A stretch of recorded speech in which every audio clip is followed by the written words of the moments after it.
All right, everyone. We are here today in a big old live stream. I haven't done one of these that's not for members only in a long time, so I really wanted to do it, especially because I'm excited about this road to 30K thing going on, where I hope to hit 30K subscribers by the end of March. So I'm going to just do a live stream where I'm not even sure you guys can hear me right now. Someone in the chat can confirm if you can hear me or not, because I'm not seeing. Let's see. Testing. Can you hear me? Hmm. Yeah, anyone here? Let me know if you can hear me on the live stream.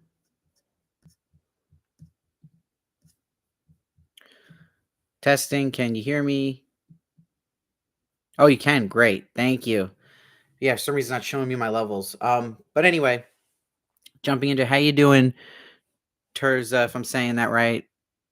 You're always been great. I just want to make sure I'm saying your name right. But yeah, so I'm excited to do this. Trying to hit 30K, and I need to do it by the end of March. And honestly, even if I don't do it by the end of March, it's gonna be somewhere around there, even if it's in April, because that's probably when they're gonna review the application. So I have faith that with Yellow Jackets and Succession coming around the corner, it will help me get more exposure.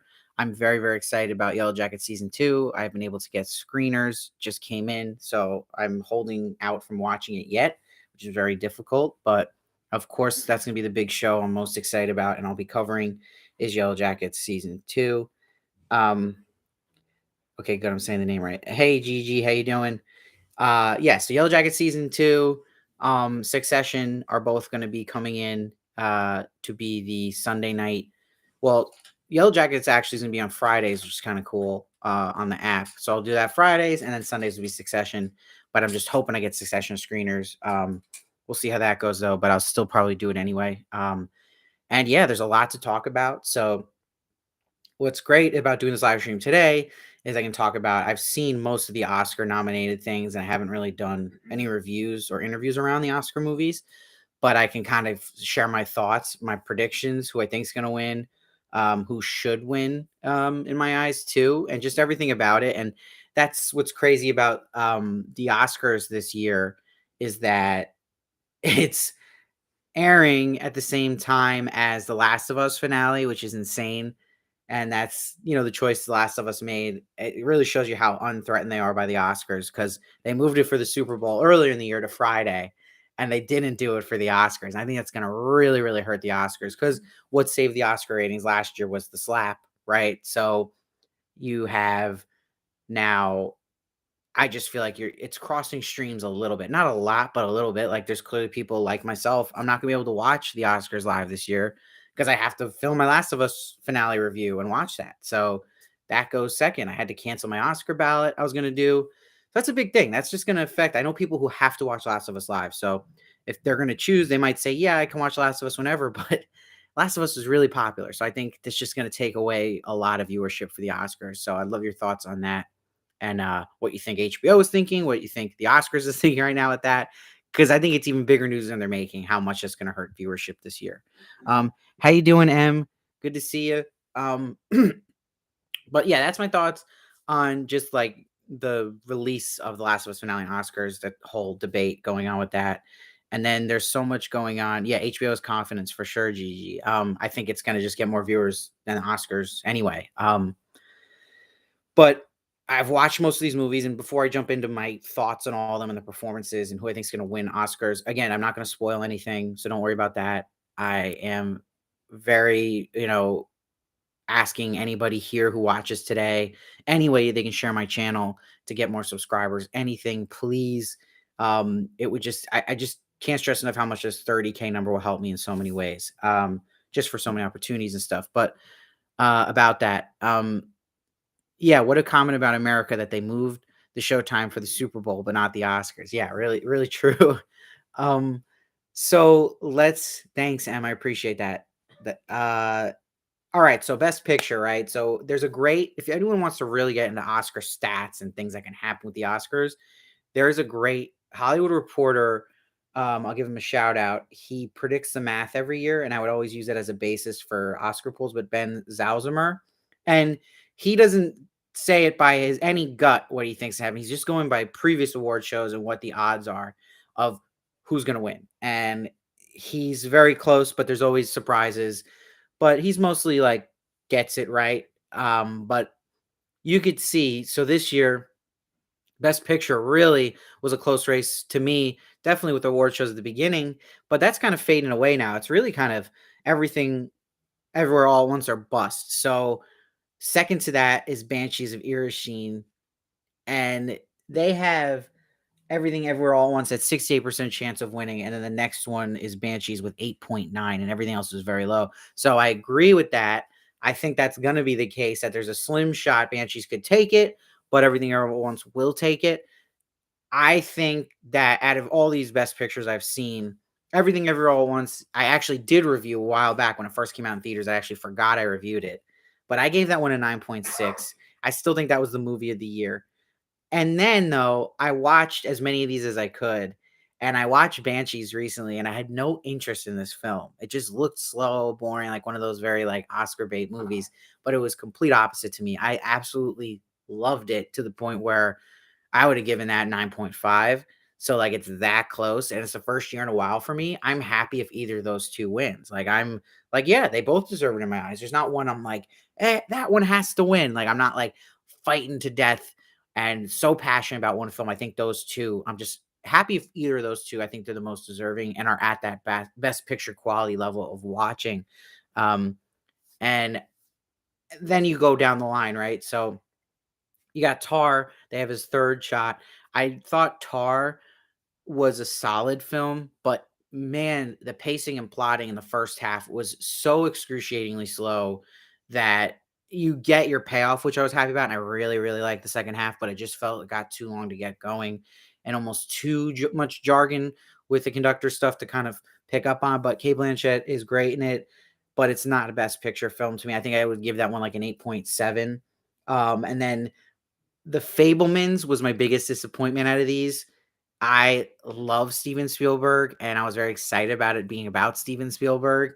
I mean, that's my favorite director of all time, and I thought it was just not working for me. I did not like it. I did not think it was even worthy of a nomination, to be honest. I thought that was one of the biggest disappointments. I did not think it was that great of a film.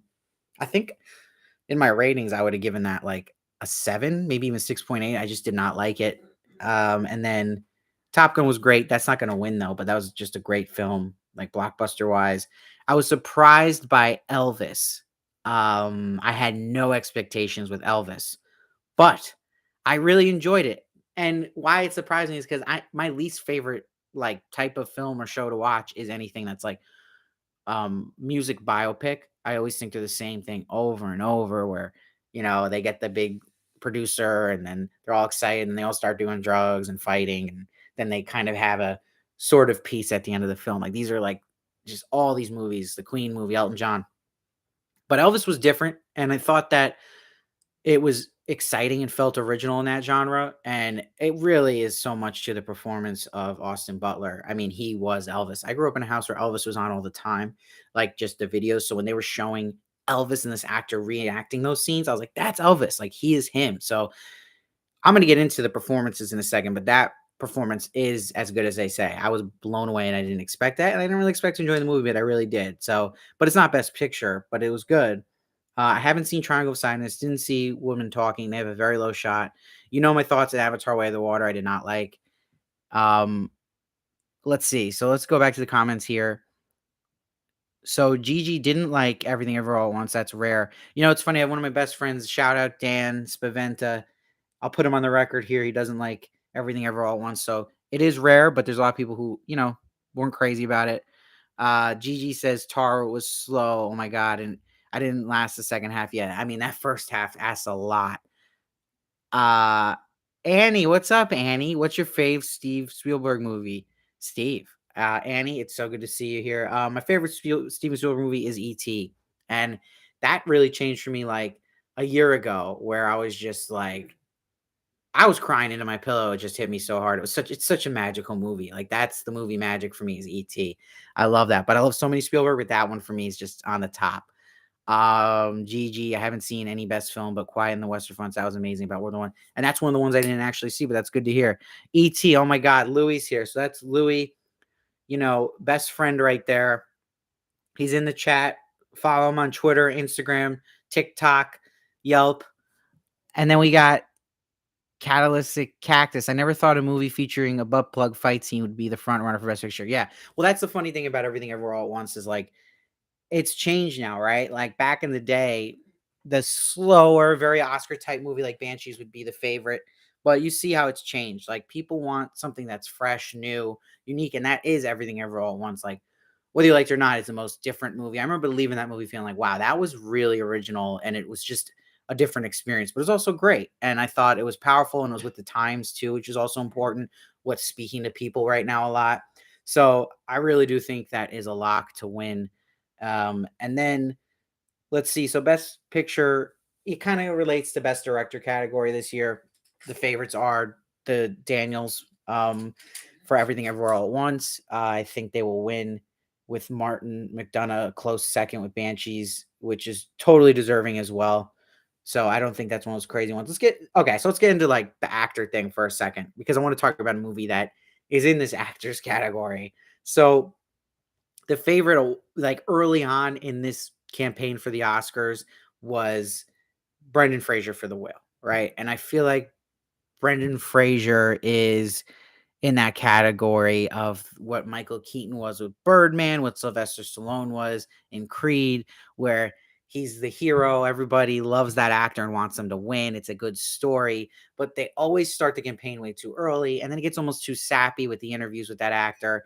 And guess what? In both cases, they lost. And with Sylvester Stallone, I remember Mark Rylance won. He won the BAFTA, and we got the same kind of thing going here where Austin Butler for Elvis won the BAFTA. So I don't know about Brendan Fraser winning here. And then if you look at the Oscar math, they actually have now Austin Butler the 41% chance and Brendan Fraser 33, and he was the heavyweight favorite for a while, Brendan Fraser. So it's not looking good to me for him. And I think what I want to say is I've watched The Whale and I did not like The Whale, and I'm a big Aronofsky fan. I think Brendan Fraser was very good, but I'm not one of those people who is that like, oh, I think some people get so obsessed with a transformation of look that it like overrates the performance because it's like the costumes are really good in The Whale. So it's like that's doing half the work is like, oh, you watch it like that's Brendan Fraser. But I don't think I mean, again, if you watch this Elvis movie, Austin Butler is Elvis, like, he is, like, the way he's acting, he is Elvis, it's incredible, like, ace performance.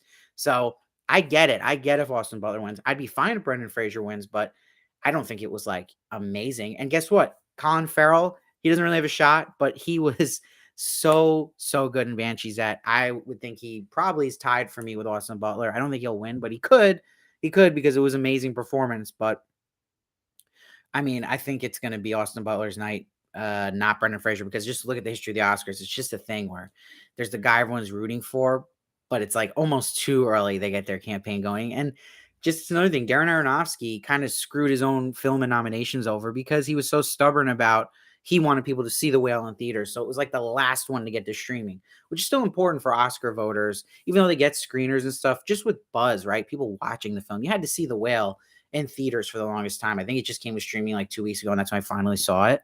So very frustrating because I'm like, okay, do we really need to see The Whale in theaters in today's day and age? No. When you watch The Whale, you're like, what did I need to see this in theaters for? There's no reason. It's not one of those movies. So that annoys me too. And I think he just got stubborn about that and needs to wake up with what the times are now. Um, but yeah, just to pause on the Oscar stuff, let's see the comments. Oh yeah, Teresa loves Spielberg so much too. Agree about his latest. Oh, that's good to hear that another Spielberg fan wasn't crazy about Fablemans. Uh, Louis says, I loved everything all at once. Saw it for the first time this week. Oh, wow. Banshee's a lot better on second watch. Definitely, Louis. I love to hear it. The play is a lot better of The Whale. Catalasmic Cactus says, that's another thing that annoys me about The Whale is they, based off a play, they filmed it like a play. And that's what annoys me when you adapt it to film. You gotta make it feel different than that. You can't just be like, "I felt like they were just filming a play." Derek Billman, let's go. Just join this convo. Still liking Your Honor. I have stopped where I was reviewing Derek, so unfortunately, I don't have any more thoughts on Your Honor. But let me know what you think so far. No spoilers though. When are we going to talk about Maverick? Lou says. Lou says what's on everybody's mind. Um, Maverick was great. Again, it's going to fall into that like blockbuster film, so it doesn't have a shot of winning Best Picture. I'm happy it got nominated though. It was a great movie, and everyone loves it. I don't know anyone who saw Top Gun Maverick and didn't like it. That's the coolest thing about that film. And Tom Cruise is one of the rare still movie stars, right? That can get butts in seats. I don't think there's many more left anymore, but Tommy Cruise, maybe The Rock, and yeah, it's small. There's like actors like Leo DiCaprio who get like Oscar type fans in, but I'm talking, people come out in droves. Like he's the rare, like it's a dying breed. People are more into franchises, properties they know to get them to go out to the theater, not actually the stars themselves. It helps, but I think Tom Cruise is one of the only ones who have that power. I wondered on that debate too what you guys think. Is there anyone else besides a Tom Cruise, The Rock, that has that kind of power? I used to say that was Brad Pitt, especially internationally, but he's had a lot of controversial things with him recently, so I think that's going down. So I'm curious what you guys think of that. I can't think of an actress. Oh, I don't even think Meryl Streep brings people to the seats. I think she gets movie fans, but like people. I don't know. So it's interesting. That's a whole another debate. Oh yeah, Teresa, Colin Farrell was heartbreaking. Incredible. He's so good. And that's the other thing. So before we get into the supporting actors and actress, Banshee's another one. I'm happy if anyone wins in that cast. Every performance in that film is so good. And it's powerful. And people haven't seen it or worried about being boring. Like they really purposely promoted it a different way than the film actually goes and is. So give it a shot. It's not what you're thinking it is, if that makes sense. Yeah, Gigi, that's a good thing. Thanks for bringing that up. Babylon bombed, and it totally did. And that's another one I have not seen. I love that director, Chazelle. I love Margot Robbie, and I heard mixed things. I have people that I trust that loved it, but then there's people who said it was a mess. But I didn't like. It wasn't helping that it was like I think it's 3 hours and 6 minutes, and it was really pushing the theater thing. People just aren't going to that anymore, especially that long. It's just I'd rather watch that at home, right? Again. Um, okay, Gigi says Babylon was mid. Um, all right, so let's go now, switch gears here. Best actress. So this actually shocked me with his Oscar math because he has Kate Blanchett as the favorite at 52%, which is surprising me because I thought at this point with all the momentum Michelle Yeoh has built up, it would be Michelle Yeoh. He has Michelle Yeoh at 26%, and then everyone else is kind of out of it according to him, but I don't agree with that. He has Michelle Williams, then Andrea Riseborough, and Anna de Armas. Now, let's just before we get to Blanchett and Yeoh, I want to talk about Andrea Riseborough. I'm annoyed, like why people are so mad about her campaign. I'm not because I just love seeing anyone who's like in a small movie that didn't put all money into their campaign do this whole thing to get the nod. I think that was just purely by performance. So I think that's really cool. I support that. I don't know how for the life of me Anna de Armas got a nomination. I don't know if you guys have seen Blonde, but it is not a good film. Um, I think it just won the Razzie last night and for worst film of the year, but her performance isn't great in it either. I never, this is my other issue. This happens a lot with Nicole Kidman, who I love Nicole Kidman. My biggest thing about Nicole Kidman is she really slips into her accent a lot. And I know it's tough, right? When they get emotional stuff, but I don't care. I've seen actors with accents who don't break. And Ana de Armas breaks so much. Her accent comes through so much in this film. I never feel like I'm watching Marilyn Monroe. Or it's like, okay, so why is this getting a nomination? Blows my mind. But in terms of like, in my opinion, with this one, it's between Blanchett, and I do think Andrea Riseborough could win because if people are voting Tuesday, if you've watched To Leslie, which I have, I actually would say it was the best performance of the year for sure for female actress. But I would say Michelle Yeoh is second to me, and then Blanchett third. I think Blanchett's performance is great, but I don't know if it's like way better enough than the other two to give her another Oscar. I just don't see it. I think Yo had more range showing in her performance, and I thought Riseborough was just the full, complete package for her performance. But who do I think deserves it is Riseborough. Who I think will win is Michelle Yeoh, and I'm fine with that. I do not think Kate Blanchett's going to win. Um, I just think that's too boring of a pick for voters now in this day and age. And Michelle Yeoh to me just has so much momentum going for her. And it was interesting. She had made a post, Michelle Yeoh, this week, knowing that people were voting about like why it'd be smarter to vote her than a Blanchett, which was interesting. She had to delete it, but it caused all this controversy because like people were talking about how like you can't really campaign for yourself, which I didn't even know, which I think is kind of silly. Also, like why not, right? Like I feel like athletes campaign for themselves all the time with everything, right? So why not let actors just say like I'm the best or vote me, or that person's not as good as you're saying. Why not? I don't see why that's an issue. That's kind of snooty that they can't. Very weird. Um yeah. Oh, the Razzies who won over there. I know Tom Hanks won a Razzie for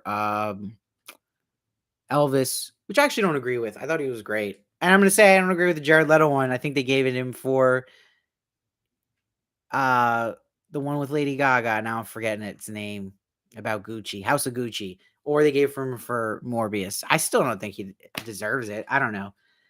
But the Razzies gave themselves a Razzies, which I like this year. First time they ever did that. They really messed up this year by nominating a minor for a Razzie and had to take that down, which was silly of them. They should like realize, yeah, like that's messed up. Like if someone's not an adult, don't humiliate them like that publicly. That was just dumb. Um, yeah, Teresa, let them advocate for themselves. That's what I'm saying. Okay, so let's go to another category. So, are you guys enjoying this Oscars talk? I can take a break from it. We'll switch to some other talk. Let me know. Best supporting actor. Now, this is a lock, right? Like, I'm gonna butcher his name. Kehu Kwan for Everything Everyone Wants is a lock, and I love to miss Short Round in Indiana Jones. So it's so cool to see him having this like new career. He was great. He's gonna win, right? He's got 78% chance to win. Yes, Data and Goonies. And then yeah, you have everybody else from Banshees here. The two performances from them, which were also great, but this is not even a close match. It would be a shocker if anyone else won that one. Now, the tightest acting race of the night is supporting actress. Angela Bassett, which is like an amazing performance, and it's crazy because it's in Black Panther Wakanda Forever, a superhero movie. So I think that would be the first superhero movie to win besides Dark Knight, Heath Ledger. Jamie Lee Curtis, which didn't have a shot. Now she has a shot because she shockingly won the BAFTA or the SAG. I think she won the SAG. And then Carrie Condon, who was this is the fun fact about Carrie Condon for Banshees. She has a shot. She had more of a shot earlier on, losing momentum, but she was my first ever celebrity interview, and I deleted the interview because I was so nervous and I was like babbling and like trembling during it. And she was so nice to me during this interview, like calming me down. I want people to know that about her. But she wouldn't do an interview this year, so that's also the double-edged sword. So, okay, Carrie, I see you. I remember. But yeah, I think Angela Bassett's gonna win, and I think she deserves it. I thought she was incredible. And then everyone else I don't think has a shot there. And then, you know, the other categories don't get as interesting. Screenplay, they're saying Everything Everyone Wants or Banshees. It's gonna be whoever's gonna win Best Picture, and that's like neck and neck. Um, so I'll take a break on the Oscar stuff for there because those are like the fun ones to talk about. Um, I think I should repost your first interview. It'd be interesting. That's actually not a bad idea just to post it like today, especially if she wins Carrie Condon. It's a bad interview. Like I am bad in it. And then it's crazy because then I took a break from interviewing and just looked at myself in the mirror and reevaluated everything and what I was doing. Um, and then I did, if you look at my channel, the first interview I ever did technically was Julianne Emery, who was super nice. And that one I was proud of. But that was like when I fixed everything, the stumbling and stuff. So that's technically my second interview, but really my first interview was Carrie Condon, if that makes any sense. But yeah, maybe I'll do it from the archives. I'll pull it out from the Disney vault, the Carrie Condon interview about It was actually Better Call Saul, I think season 2 or season 1, one of the early ones. Because if you're forgetting, I know I have a lot of Saul fans on this channel, but she was, Mike Ehrmantraut's daughter-in-law, right? Daughter-in-law. Yeah, you're right, Ters. That's a good idea. So let's see what else I don't want to bring up today. I did want to bring up I have seen Succession, most of Succession season 3, no spoilers. So because I've been preparing for season 4, I hadn't watched season 3 live. And my thoughts on Succession, if you want those, is that I thought season 1 was great. I thought season 2 was eh. And then so far season 3 has had its moments like season 2, but the show just feels like it's in a freaking circle. It's just going like this. Like, so I'm not like really excited for season 4. I'm happy they announced this is last season because I feel like it's just repeating storylines and characters don't really grow that much. But I think I've watched the first 8 of season 3, so I'm excited to see how it finishes out. It has its moments, but I'm not like this big Succession fan. Okay, Derek, you're watching Servant. Your thoughts? All right, so I have a fun thing about Servant. So I quietly in the background, as every day someone comments on my channel for Servant reviews back, and it's such a weird thing with that show. So Servant, I loved season 1, this, I reviewed it, and season 2 was like, "Eh," and then, like, I stopped reviewing it because it wasn't getting views, but there is this, like, hardcore, small niche fan base for that show.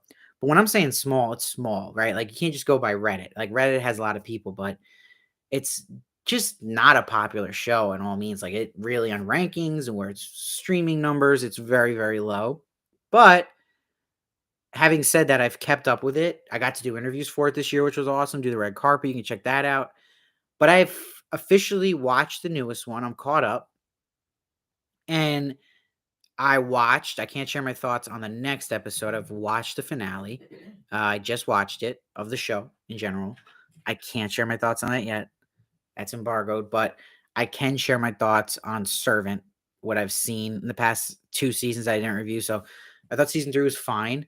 And then let's just look at this last episode. No spoilers, but you can look at this story of Servant if you watch this show. And I would suggest to someone, if you've never seen it, season 1 is excellent. You just watch it season 1. But they like it's the classic show. I'm gonna say now that's the show where, like, this could have been an email, right? This could have just been a movie, right? Especially with that last episode. Like, you're just like, we did all that to get to that.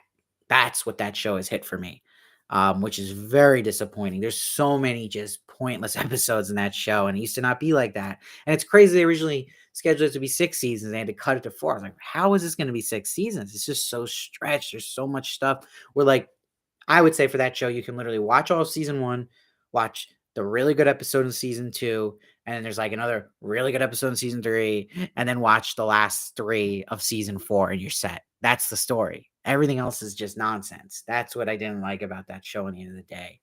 But it has its moments, and I'll never forget season 1, how good it was in that episode 9. So it's definitely, I would say it's definitely for people as a self-contained story worth watching just season 1. That's my thoughts on Servants. I hope people enjoy that. Uh, yeah, Terza, Succession's hard to watch because they're so horrible to each other. Yeah, it's tough. It's just, and it just feels like it's playing its same tricks over and over that show, which can be frustrating.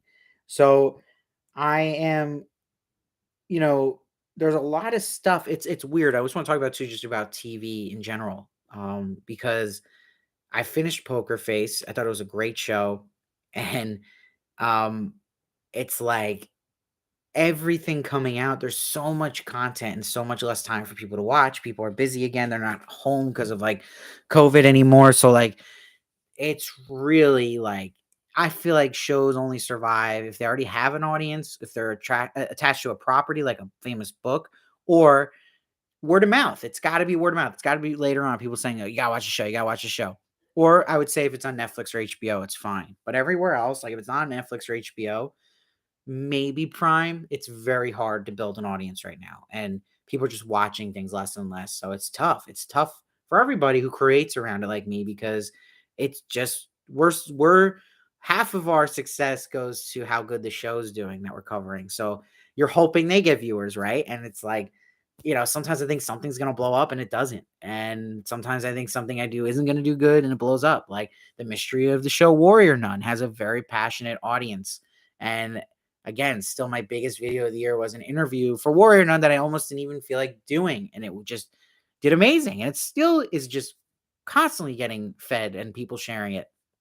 So it's so hard to predict these things, but I've never seen it at this level where there's so much stuff being made still and so much stuff not being watched and people just couldn't care. Like, and that's fine. And I get it because, like, who has the time, right? Like, there's people like, I'm still trying to catch up on whatever, Yellow Jacket season one or something. So it's like, everything now is like the streamers are getting to the fact, like you're seeing different CEOs now saying like, no, we need to cut down quantity and make it more quality, which is definitely the right move. Because look at Disney Plus with the Marvel shows. It's like, oh my god, they made so many so fast that it was diminishing quality in return, and then you kinda lose the magic. Same with Star Wars, right? Like, they have to slow it down, like, and they're finally doing that, but it's like, if you're having a show every month come out, like, it just doesn't make it that event feel where I think HBO is so smart that they keep the event feel going like they do with The Last of Us. They're making it like appointment viewing, and you have to be there instead of just, like, throwing it into a pile somewhere, you know? That's my 2 cents about it, but yeah, now I'm ranting. Poker Face was so good and Tasha was great, absolutely. Too Short says, "Yellow Jackets, Barry, and Succession so close together is gonna make my head explode." Yeah, so it's crazy time because like, those are all coming out at the same time, and literally the same Sunday night is Yellow Jackets, Succession premiering, and, this show Rabbit Hole with Kiefer Sutherland, who's bringing in the 24 fans to Paramount because Paramount's smart and knows their audience, knows that older demo they like. So there's really 3 big shows coming out that Sunday night, March, I think 26th it is. So gonna be nuts. Thank you, Teresa. Love Natasha and your wig. Uh, yeah. So hold on one second. Just a lot of thoughts coming out now. So I think, yeah, I'm excited to see. So switching gears a bit, I've seen if you've seen my reviews, but um, I saw Scream, the new one recently. I posted 2 shorts for it. I didn't have time to do like a full review for it. So Scream, spoiler free, was very to me. This new one, I actually really dug the last one. But that again, I'm talking about like definitions of things, right? Like things that like I feel coming out of a theater in a movie. And like that was like the definition of a film going through the motions, right? Like not only of just horror films, but like of a Scream film. Like it was so just not thoughtful to me. And so many side characters that were meaningless. You'll see when you see it, but I just didn't feel anything from it. There was no engagement to me. It was just watching something going through the motions kind of film. So that was a frustrating disappointment for me. I am excited about John Wick 4 coming out soon. And guess what? I'm excited about Super Mario movie. Like, I love Mario. I hope it's good. I hope it's just one of those films that, sticks with a lot of people. I don't know if it's going to be good. I almost think it's like worrisome that they have all these great characters in it already and they're showing everything. Like, maybe it's just like a total cash grab Mario movie. And I'm not sure about Chris Pratt as Mario, but we'll see. Um, yeah, Gigi, off topic. Did you see that Sharonda went viral? Yes, I did. Very cool. I saw that was for Creed. Very cool. I'm happy for her. Yeah, it's interesting too if you're looking at like interviews and people that do stuff that I do too. So I'm in New York. So what I like about being in New York is that it's very competitive in LA to get interviews. There's more opportunities, but it's more competitive, right? Like everyone's out there. So what I like about New York is there's less events, but there is events. So like when there is an event for like interviews or premiere or red carpet, at least like I have a good shot here, which I like. So I do appreciate and trying to kind of fit that New York vibe and like hole they're looking for when they're looking for media for that. So I'm just bringing it up because I remember Creed was like those in-person ones were in LA. And I was like, oh, I wanted to do that. But again, I'm in New York. So there's some you just got to like kind of pick and choose. But I'm happy for it. I think that's really cool.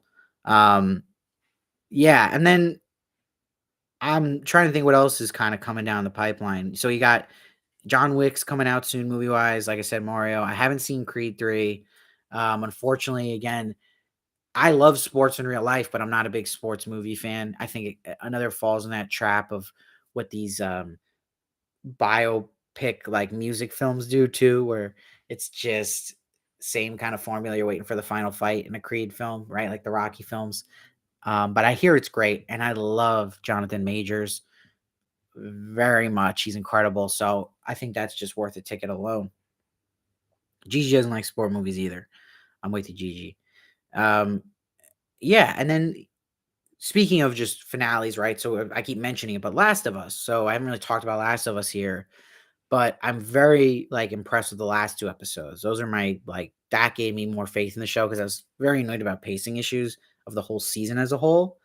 But I'm really excited for people to see this finale. I have not seen it, but I played the games, and it's one of my favorite endings of any story in any medium. So if they do it justice, whatever you think of the finale, it's going to be divisive how it ends because that's how the game was. But you're going to be like, oh, this is really unique. Like it is a unique ending. And I think that's what made The Last of Us one so special. So I am excited for the finale. I'm a little worried the finale is only 45 minutes because it's like, how are we going to get this all done in 45 minutes? But hopefully they don't waste time on this one and just give us the goods because if they can land with a really good finale, that will be it's going to make or break just the view of the sea as a whole for me. But I'm excited for it. And I'm still just like, wow, this is crazy that this is airing during the Oscars. And that's just bad for the Oscars. Did I get a chance to see Causeway? No, I did not, but I've heard good things. So that's cool. And there's like other shows on. I can even look at IMDb right now. I got my fancy iPad in front of me. So let's see. Most popular TV shows. Yeah, so they got Last of Us. So Mandalorian, I have not caught up yet. I gotta watch season 3. I think there's 2 episodes out. Oh yeah, definitely sure. So there's not enough, zombie action or clickers, whatever, in Last of Us for sure. Very strange. Because they could still, drizzle them in here and there, even in the background. They really avoided it. I almost feel like they're overcompensating, trying not to seem like The Walking Dead, but too much. You know what shows I can never get into is this Yellowstone 1923. Wonder if you guys ever watched it. Let me know. Also, Outer Banks, I have no interest in. Let me know if you've seen it, if you like it. Um, oh, I could talk about. So, if any one of you guys watched the Christoph Waltz series, they did interviews for The Consultant. So that's on Prime Video. So they kind of buried that one because they just released it all at once. And you would think it would be a week to week because it's a mystery. It's like a thriller. So I don't know if anyone's watched it. It's been out for like 2 or 3 weeks. It's at a 6.6 on IMDb. I give it a 7. It's one of those shows I was really into The Consultant, the first, like, couple episodes, like, "Okay, I'm in this, I'm down." And then it completely fell off for me, like, not good, like, just a total flip right there, 180, midway. So, I wanna know your thoughts on that. Careful if you watch that show because it can hook you in, and it just doesn't feel satisfying. It's a very strange show, and then you kinda realize, like, okay, this is why Prime Video didn't really promote it, and it's also, like, it's trying to be like this office thriller, but we already have that kind of filled in our souls with Severance, right? So it's just bad timing. It's like the worst thing you can do is come out with something that seems like too close to something else that's really better. Um, I've never seen Carnival Row. I have a friend who loves it. I wonder if you guys have seen that and you agree with that. Fun fact: I've never watched Ted Lasso. Is it as good as people say? I'd love to hear your thoughts on that. Um, And yeah, I mean, Your Honor, right? Like that was another one. I've explained this, but like it's crazy how different the game is because Your Honor season 1, the finale got me 20,000 views, and then like season 2, I couldn't top like 500 views in any review. So they all left, or people aren't watching it. I don't know, but look, the show's not great. But I was just shocked, like just whether the show's good or not, just a number drop off. But that's the thing too. Imagine like being like like it's so different now. I feel like just for actors, like imagine being cast in a big show. You're like, okay, Bryan Cranston's my co-star, like, and it could do nothing for you now. If it's not good and people don't love it, or people aren't watching it, that's it. Like, even look at Poker Face. Poker Face, if it was on HBO or Netflix, it would be a huge, huge hit. It's really quality television and really fun, and I think accessible to a lot of people, but it's on Peacock. So until Peacock kind of gets more um traction, it's not going to do great. I think what Poker Face needs is to win or get nominated for Emmys and more word of mouth, and then more people will kind of be like, okay, fine, I'll get Peacock for a month. What I do think is crazy though is I am a huge Damon Lindelof fan, and his last amazing work was Watchmen. Like, show wise, he did. So now he's doing his next show quietly is Miss Davis, which is coming out next month on Peacock, which is crazy, but it's annoying that it's on Peacock because I'm like, oh my God, like this, I haven't even heard of this. I saw one trailer for it, and Betty Gilpin is the lead. She's playing a nun. It is a little strange though he's having a nun main character 2 shows in a row. So be it. But I trust him. But it's on Peacock. So I mean, look, Peacock's building up their show resume now of like shows besides The Office, just worthy to get this service with Poker Face and now Miss Davis. I mean, it's gonna be good. It's Damon Lindelof, but I just think it's like wild that like that's another one like I'd love to cover because I love him. I love his work, but it's like, is anyone gonna watch this? And I think that writers and actors think that too. Like they're like, this could be amazing, but it's on freaking Peacock. Um, let's see. And then yes, so Summer really liked Carnival Row, watching season 2 right now. Do you like season 2? Does I see people saying they like Carnival Row season 1. Tell me if you've seen season 2. I also want to know your guys' viewing habits, right? Like, why do you think just the viewership's down everywhere? Like, what in your life is going on? Like, do you think you're caught up with shows? Do you kind of only pick shows you really hear good things about, or shows you really love? Do you kind of scrap shows earlier now? Do you stick with shows you don't like as much, or you just kind of drop them? I'm just curious what you guys, your viewing habits, how you think of all that.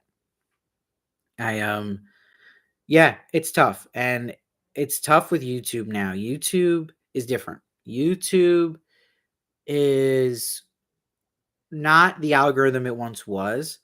YouTube is more feeding now to the big, big, big, big channels. Um, YouTube is not like TikTok. So what I love about TikTok, you can check out my TikTok, which is really fun. And what I love about TikTok, no matter who you are, no matter how many followers you have, you just put the right hashtags on something, they will get that video into the right feeds of people who are into that topic. So not only does it help the creators really well, that algorithm of TikTok, but it's helping the viewers. They're getting original content that they wouldn't find anywhere else to some topic they really like. It's a good algorithm where YouTube will just promote the big channels in that category. So it used to be if you'd open up your YouTube homepage, if you were into fishing videos, you get any fishing videos from anybody in that category. Now they'll, flood it with Bass Pro shops in your feed instead of showing you, maybe a really creative guy who does fishing videos in Alabama or something. Like, they are not pushing that anymore. What they're pushing, if you're a new creator though, is shorts. But they're not giving like your main videos that same exposure, to the point even like there was people telling me for my Handmaid's Tale videos like of this last season they could not find them. Like, YouTube was not pushing it to me, where I know back in the day they were pushing me a lot. So they've switched how they're changing algorithm, and they value way too much your last video to compare to who they might think will like your next video, where they should really just match it to what you're tagging. Like, they take too much into what you previously did, and it's very, very frustrating, and it forces creators to stay in a box, which I don't like. It's very, very annoying. It like for me to do better, I believe, on YouTube now would have to be like, oh, I'm only covering Handmaid's Tale and Handmaid's Tale adjacent type quality content, right? Like, if it's not Handmaid's Tale, it's something else by Margaret Atwood, or that same exact demo for everything. That's the channels that are doing really well right now. Is like, okay, he does Marvel, everything's Marvel. That's fine. I'm just not gonna do that. That's not me. I want to have a like broad thing I'm covering because I love all TV and I want it to represent what I love, and I want to do interviews, and I think there's people who watch a show that I cover, they would like the interview that actor from that show. So I don't like that YouTube like punishes you for that. that they want you to just stay in your box. Don't like it. Where TikTok doesn't. TikTok, I can put any video I want up there, even if it was about gardening. I could tag it right. It's going to get to people who watch that and do well. So it's very, very frustrating. And now I'm ranting about this, but it needs to be said because I think like if you want to ever create or do anything, just YouTube is not. It's called YouTube, but it's still becoming CorpTube, where it's pushing. Oh, there's interviews, let's say, of Riley Keough, who's like blowing up now, right? Interview, but they're still gonna push Jimmy Fallon's interview to death over anybody else who interviewed her. That's just what they do now. That is how they've decided to go. So I don't have that like place in my heart for YouTube like I used to, just like what they're doing. I'm still obviously going to always do YouTube, and I'm grateful for what it's given me. But it's if you're like a creator, man, just look at TikTok because like my God, it will get you exposure, like for sure. It's night and day. Night and day. I mean, I could literally post the same exact clip on YouTube and then TikTok, and TikTok will be 50,000 views and a bunch of likes, the right audience, and then YouTube's like it just dies. Uh, but I do think YouTube algorithm wise, like rewards long videos, which is fine. I know that's still a stated thing, and that's tough to do all the time too. It's tough to do long videos, especially if I don't have screeners. Okay, so Summer likes season 2 of Carnival Row. Did I ever watch Leopard Skin? I don't even know what that is. Let me know any questions you guys got, though. I'm happy to answer about anything. I'll read them now for sure, and I'll give you my best answers. Um, and no, my new neck tattoo is not a tomato for Rotten Tomatoes, if you're thinking that. But yeah, that's the thing. That's why, like, I hope, like, it's tough for me too because then, like, I know I'm just excited. I am just excited for Yellow Jackets. So we'll talk about Yellow Jackets for a second. So if you haven't watched Yellow Jackets, you need to watch Yellow Jackets. I don't think it's the best show. I think it's a very good show, but it's got that like magic to it, like Lost did, where there's all these mysteries and stuff. So because of that, and want to know what's going to happen, I'm very excited about season 2, and it's probably like my most excited show for the year right now. So I'm very excited to have a show where there's just enough people to talk about it with and enjoy it and kind of figure out what's going on. I think we really need that right now. Um, Thank you, Sadie Core. I'm saying that wrong, but let me know how to say it. Really like your reviews. Please watch Inside Number 9. Thank you. It means a lot. Um, but yeah, I think that yes, I hope you reach 30K ASAP. ASAP. Thank you. Me too. But I also think it's like one of those things too. It's strange. I was going to bring up just about YouTube. I don't know if everyone's interested in this or not, but I do think it's fascinating that they don't even people who are subscribed to me, this happens to everybody, they don't show you all my videos when they get posted anymore. You have to actually hit the bell for notifications, which is ridiculous. I want to see if I'm subscribed to any creators I like, right? So I'm a huge nerd. I like Lego stuff. I like videos on these like Marvel Legends figures and the Black Series figures. But if I subscribe, I'm not guaranteed to see every video that person posts. And I want to see every video I post in my feed. I don't want to have to look for it, which is crazy that they do that now. Just another thing I'm just ranting about YouTube because it's boneheaded decisions to me, left and right. Carlo Gugino is in leopard skin. It's different. Interesting. Have you guys watched Mandalorian season 3, by the way? Are you liking it? Let me know. And then yeah. What's the gossip? Oh, okay. This is interesting. Terz is bringing up a really crazy thing. So Michael Mando got fired on set. He was one of the stars of an Apple TV show. So Michael Mando's Nacho from Better Call Saul. Absolutely wild thing, and he got replaced. I don't know what happened. I mean, I just seen reports that there's something happened. It seems like something with the co-star. So that's a big opportunity missed. I don't know what happened. But yeah, I just think it's crazy. I think everything in like Hollywood right now is crazy and things are changing. The climate's always changing, but I'm excited. I'm excited for this big Sunday night now, just tomorrow, right? And what is going to happen here with the Oscars and with The Last of Us finale. I'm very excited. So let me know though if you guys are gonna watch either. If you're watching live the Oscars over The Last of Us or vice versa, and yeah, what you want me to do? Like, what content do you want to see? Any shows you want me to? Oh, I would show your dog. My dog's sleeping right now, and she's big girl, English bulldog. She's not moving yet. But if she comes over here, I'll show her. Okay. Artful Variety says, actually, the thing is, there's too much media. TV movies were funneled through the trades. It was limited. Now there's a lot. I think people take breaks from watching a certain genre for sure. Um, I agree with that. And yeah, it's so much content overload. First two episodes of Mandalorian season 3 are great. Ooh, that's exciting to hear. Thanks, Summer. Yeah. And by the way, that's another thing. I don't know if people know this about me, but I love lore. I love things being built up in lore, right? And I love Star Wars lore. I love that like the video games and the comics are all connected. So I've actually been reading the comics now and I'm really enjoying them. So just a little fun fact, like I'm really embracing the Star Wars lore and I've been watching the animated shows for the first time. It's I think the one like lore I'll just watch it because it has to do with that universe and it all connects really well. So props to them. I think it's so fascinating seeing all those characters and what they're doing with it. Um, yeah, life is too busy. You got to be in a mood to view certain shows, says Gigi. Yeah, that's another thing. And to that point, I wonder what you guys think about shows, like mood to be in certain shows. What do you think with the climate in the world we're in today and the struggles everyone's in with the recession hitting all of us? Like, is there a certain type of show you like to watch during that? Is there a certain type of show you don't like to watch during that? Is that also affecting things you think? Like, do you think there's like a genre that's not clicking for people right now or they don't want to see? Like, is depressing stuff not really popular right now? It's like, do people want escapism more? I'm curious what you guys think on that. Um, okay, Terz is upset they didn't ask Will Smith to leave the Oscars after a full assault on, so no, not watching them.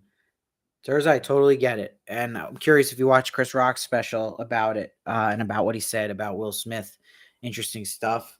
Uh, but I think my predictions for the Oscars is like unless they have another crazy scenario incident happen, you know, Last of Us is going to kill their viewers this year. And I hope they don't make a joke about the slap every 2 seconds. It was interesting though. There was an article released by I think it was Variety today or Deadline Hollywood saying that the Oscars producer saying he wants this year to avoid politics completely, which I actually think is a smart move because I don't think, like I was just talking about escapism and stuff and everyone's struggling. I think people get enough of that in the news right now. And I don't think like he said he wants the Oscars to be about escapism again.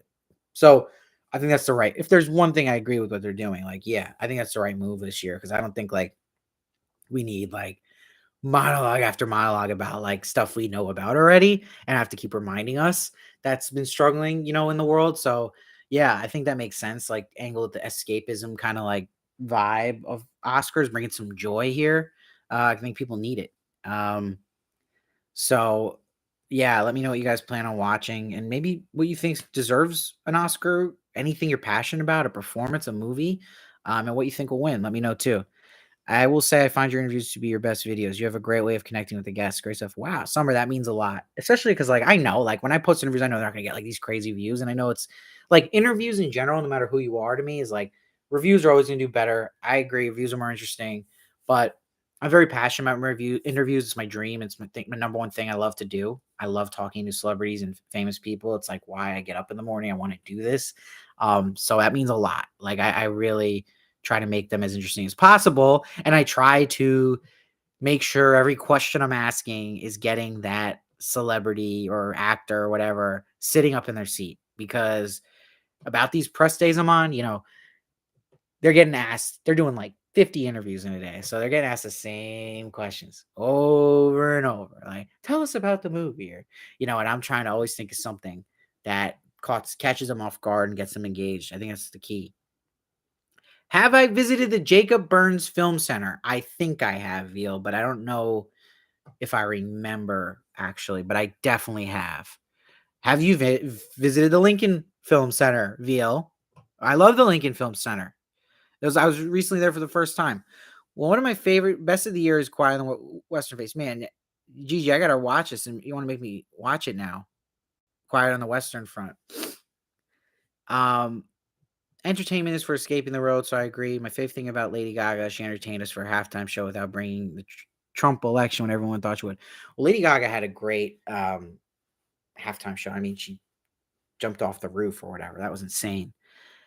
Where do I see season 2 of Severance going? I thought it was the best show of 2022. I thought it was the best show of 2022 as well. Not Veal. Ah, shoot. Okay, Veal, tell me how to say it. Vel. Vile. I don't know. Agreed. Steve definitely has the best interviews. Thanks, Terz. That means so much. I can't say where I think Severance season 2 is going because I don't want to spoil anything. Uh, Veil. Veil. Wedding Veil. Sorry, Veil. I got it right now. Um, I like everyone's getting on this. Veil. Hail. Um, yeah, but I'm trying to do only interviews that are connected to something I'm covering or someone who people are interested in, worth the time, because the other thing too is they try to get you to do these other interviews and like I'll do them if they give me who I want, but it's like it's tough. It's a tricky game. It's competitive. But I just want people to know like when I'm doing an interview or doing a review, even if it's a short review, because I'm doing more short reviews. So what I'm also doing is whenever I review something, so if you see a review of mine on YouTube, of anything, whether it's a show or movie I review.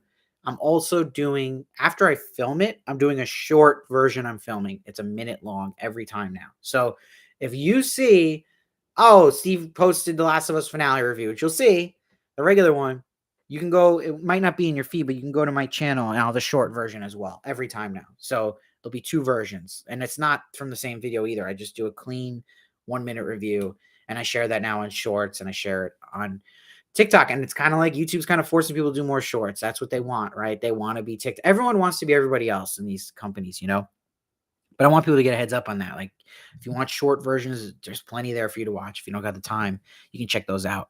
Because I'm really leaning into that for that. And yeah, I want people to know I'm always, whether there's a short review, an interview review, I'm giving as 120% effort that I can. And try not to ever mail it in. Yeah, and then you can always again, just we're at the 57-minute mark here. Any support you can do. It's not even like there's the littlest things that help so much. Even like sharing a review on Poker Faces Reddit, right? Anything like that helps me in so many ways. Like that's just a game changer. So any support, tweeting, putting in Facebook groups. I don't have a Facebook. I don't like Facebook, but if you have a Facebook, put that show review or interview in the group. That really helps. And God will give you good things back. Maybe I can't, but God will. Do I want to be considered as an entertainer? How do you want people to see you? That's a good question. I just want them to see me as being myself, and being someone that is fair, honest, not a sellout. And like, I want people to see that too in my interviews, right? I don't want people thinking like, oh, he's being nice to this person, or oh, or he interviewed that guy, so he's not going to say anything about him in a review. I don't ever want that to come off like that. Like, I want everything separate and that like everything's honest and no phoniness because that's what I want to be seen as. And that they're coming to the interview for the person, but also me, right? They enjoy hearing me talk to them. But I really want to fill the void of if I'm a viewer and I'm watching myself, I want to be like what I when I watch a show and I really love the actors and characters, I have questions in my head I want to ask them as a fan. So I want to be that person that can step in for someone as a fan and ask those questions they would want to ask with that same passion and excitement.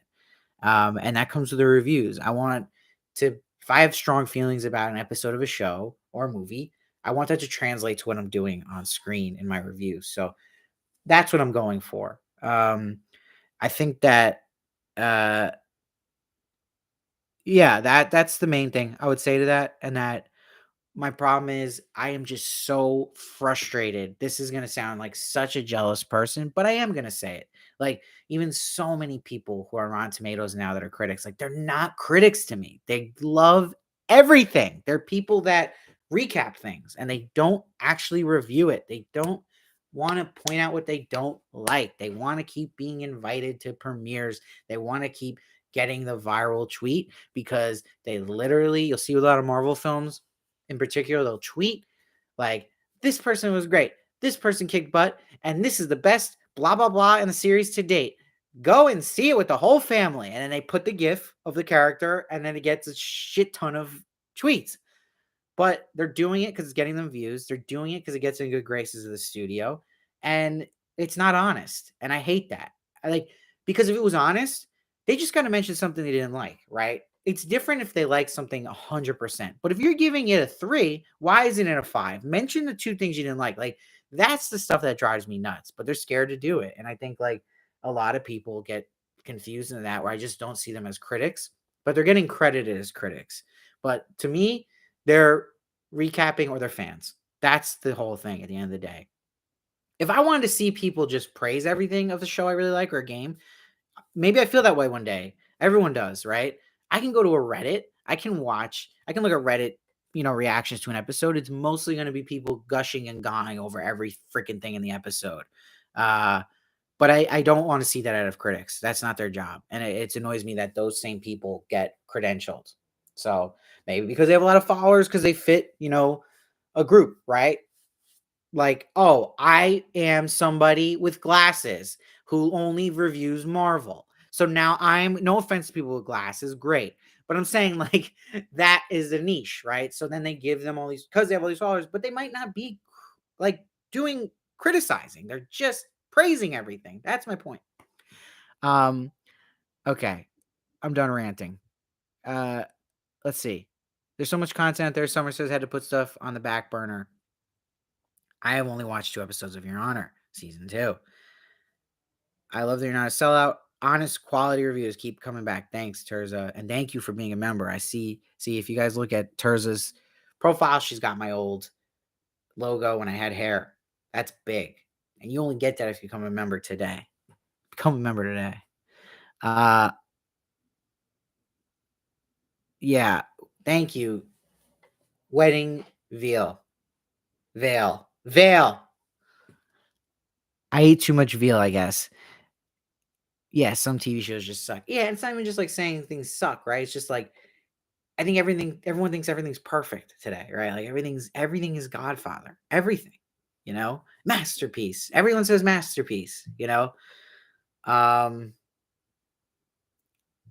so yeah, it's been an hour and 2 minutes here. It's like, we're hitting movie time.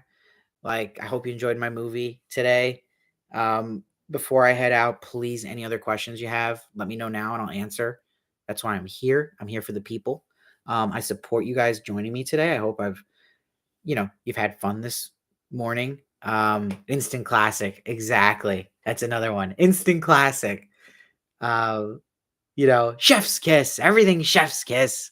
The way he delivered that line, chef's kiss. Ugh. Or magnum opus. This is his magnum opus. I sound crazy today, by the way, but I love it. I love it. But yeah, any questions, any thoughts, and you can leave them later and I'll get back to you. You can leave them on the comment on this video. And look, I'm excited for where we're going next. Yellow Jackets reviews. Don't know if I'm going to dress up or not yet for that. Let me know if you want me to dress up as a character for that. Please cross your fingers I get interviews for that. I really, really want to interview young Lottie, Courtney Eaton. I'm a huge fan of that character and her. So let's cross fingers. And then we got Succession. Let's hope I get the screeners. But I think even if I don't get screeners, I'm going to review this final season. It is the final season, so I'm going to want to do it. I think that will have fun with that. So it'll be cool to just have those 2 shows having content for in this month. So we're really going to get into some peak TV time, which we're due for sure.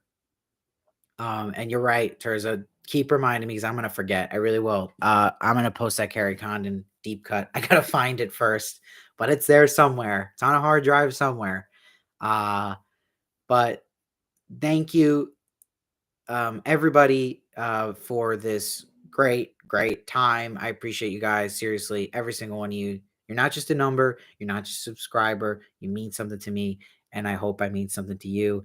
Let's get to this 30K. If I don't get to the 30K, I'm going to be so embarrassed. But you know what? I don't even care. I'm going to be happy we tried. That's what I want at the end of the night, is to know I went to sleep and I gave an effort and I had that live stream with these people. Thank you, Michael. God bless you. Uh, let's go Jets. Let's get Aaron Rodgers today. And God bless America.